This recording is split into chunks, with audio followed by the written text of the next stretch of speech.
Something like that. Bugger. This is one that needs a pressure gauge in it. And then within 10 seconds, hold it against this chart here.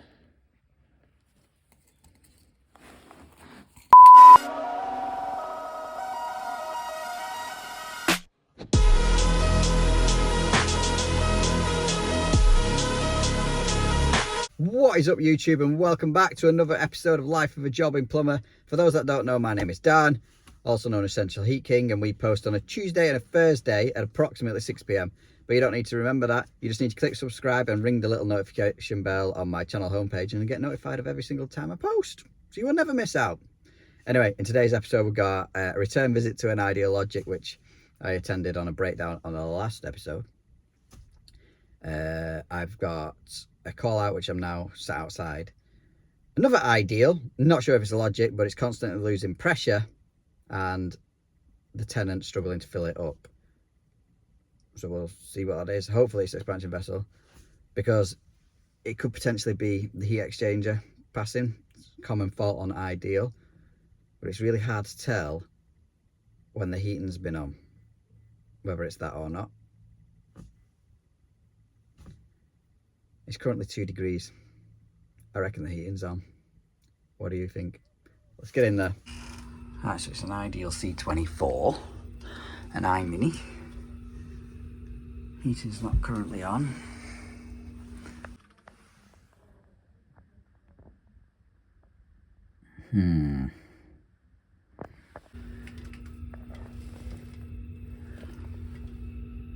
Right, so first we'll get the pressure drained out and recharge the vessel. Of course there's no drain off absolutely anywhere, and I hate touching integral drain offs on Ideals. Pig. I expected that to be a lot worse. Yeah,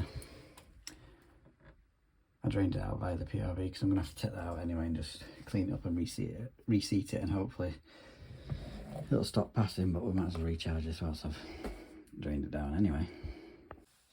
Right, so I've recharged that to 1 bar. Could be possible flex is blocked off that. Don't know where that actually goes. Anyway, we'll take that PRV out and clean it up.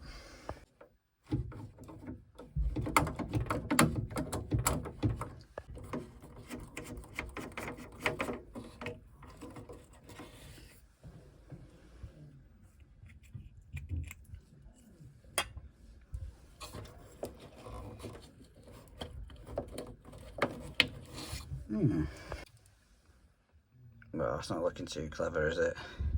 I don't think this will clean up too well. Let's check what it's like inside there.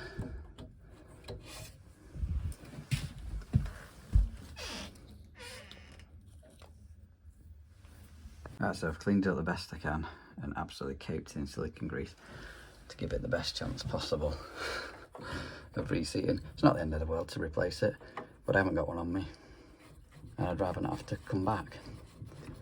So this is the reason why they've been struggling to top the pressure up. It's on a flathead screw, but it's all been chewed up. So I'm going to undo that off and swap it for one with a handle on. Just making sure the arrows are pointing outwards, because obviously cold water mains out, you want the water running that way and back into the heating. Something like that. Bugger. This is one that needs a pressure gauge in it. Let's go and see what I got in the van. There we go. Not ideal, but it'll do.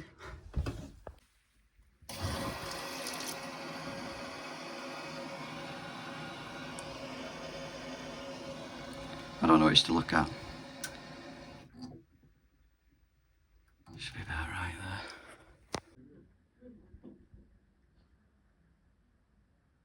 So far, so good.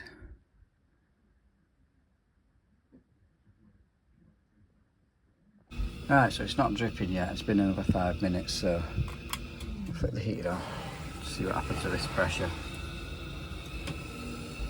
test whether that expansion vessel hose was blocked or not. Yep, the expansion vessel hose is definitely blocked. Oh my god, looks like a right pain to do. Obviously the top of the hose is quite easy to get to. It's right around the back though, the bottom side. It's going to require a revisit. When I come back to revisit, I'll swap the PRV out as well. Right, so what we're going to do with that one is get a price for the expansion vessel hose, the PRV, and with it being a tenanted property with the boiler in a bathroom cupboard, I'm going to give the customer the option of putting an external expansion vessel on and still do the PRV.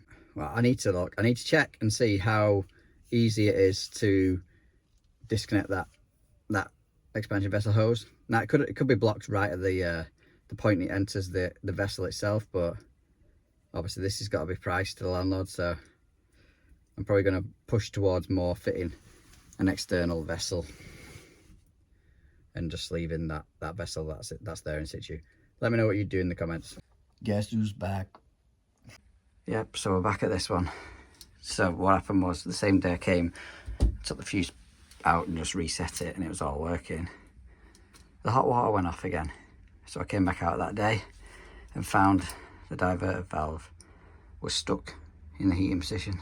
So I took the actuator off, freed off the pin, got it going again, but it just kept sticking in the heating position. So we're here now to change the diverter valve cartridge. So let's get it drained down.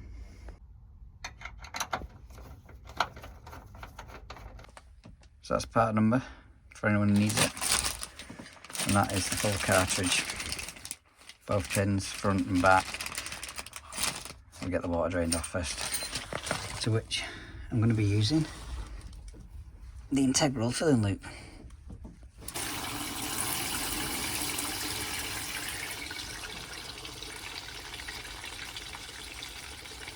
Why do I suspect that needle is stuck?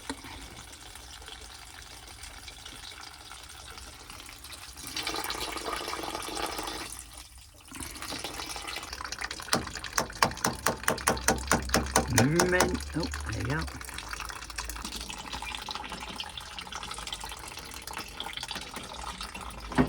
I'll take this pin out here, there's a pin at the back, little clip, so to say. Let's pull that out.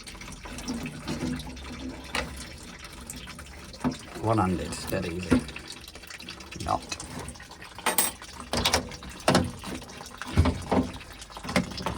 That's the front half of the diverter valve.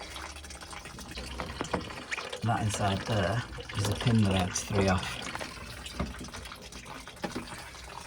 So you can buy special tools for this. Some people just use the grips, but they're hard to get on at the angle. So let's move that out of the way. Put an adjustable on like that, and like that. And it should crack off. I've just cracked this off. It wasn't that easy, trust me. Finger says. It's got a little bit of a towel already, because there will be dregs of water left in this. You could use a wet vac if you wanted. I'm hoping there's not going to be that much.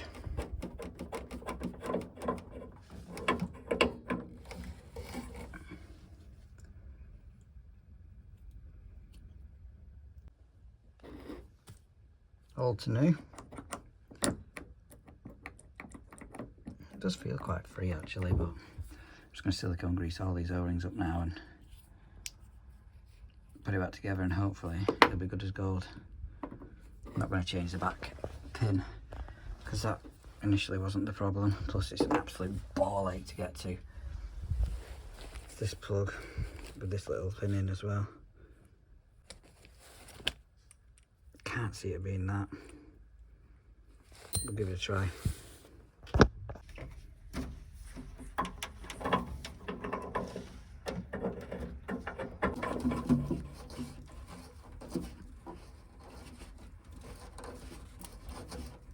Let's give that a little nip up now.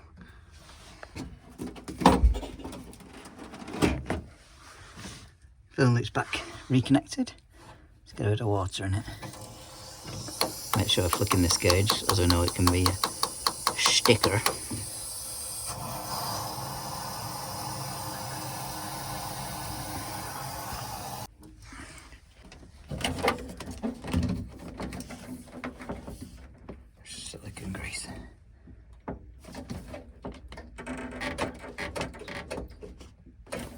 Beautiful. Just got that actuator head back on and the clip back in. Pressure is sound. No leaks from that. She alive. Right, post pump overrun and post fan purge finished. Let's see what happens.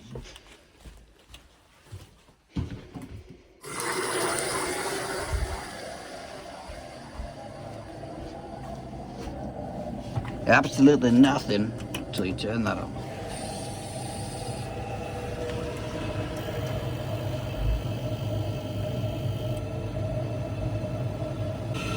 Oh yeah, baby. Beautiful. Said that last time though. This next one is a routine service. Still rocking TPI DC 710. Absolute beast. I'm going to show you how we test inhibitor levels on this one.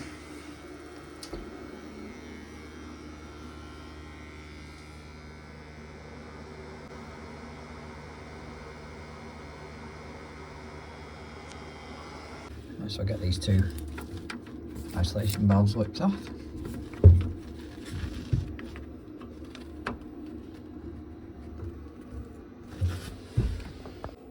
I'll release the pressure.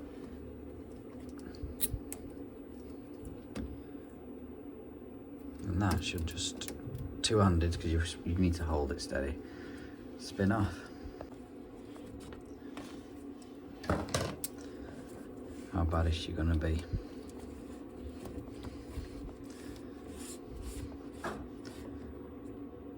Yeah. Not the worst, but also not the best. Clean that off now. So these are the test strips I use. Molybdenate date ones are about 15 quid for, I believe there's 50 in this. There's a little test point, dip it in system water, give it a swizz round, and then within 10 seconds, hold it against this chart here. To which, as you can see, it's 25 parts per million it's picking up, and it wants to be between 100 and 150. So I'll empty the water out of this now, top it up with some inhibitor. This is why I like the AD Magma Clean. Next, adding chemicals a dream.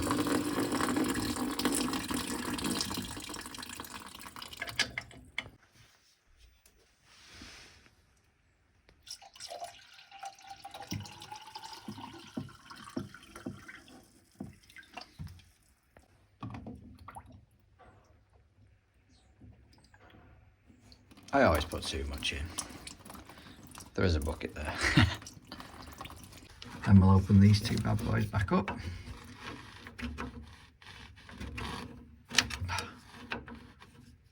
With great difficulty. Give it a little bleed. Perfect. Let's run the heating back up to temp just to make sure it's not, the inhibitor's not just sat in there. Get it circulated round so we can actually start doing some work. Right, so this is lost signal. So you have to press up, down, you have to turn it off first. Press up, down and the left program button all at the same time and it should start to repair. That's what we want now. Then we've got to press this for about 15 seconds and that flash should turn into a fast flash.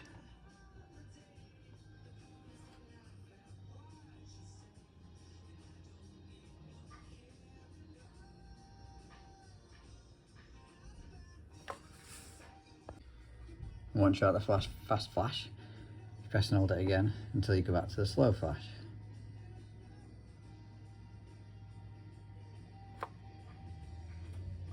Like that. So then you should have no lights on the receiver at all. Come back to this, you then press OK. Then to test it's working, go to manual. Perfect. That's just come on there, the green illumination, meaning we've got any heating demand. Let's knock it off.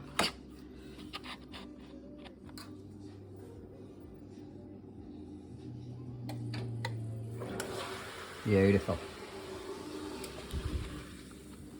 Let's get it back on because it's absolutely freezing. A little bit of a jobbing day for you, YouTube. Don't go anywhere. It's not quite finished as usual. As usual now, going forward. We've got another horror story, nightmare story from another engineer. So make sure you're showing it some love in the comments. And let me know what you think to this new mini-series. Catch you on the next one.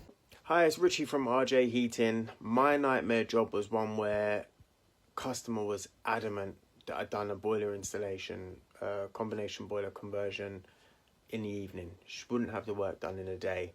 Now, it was one of my first ones I'd done, so I was very keen just to get the job done, get one under my belt.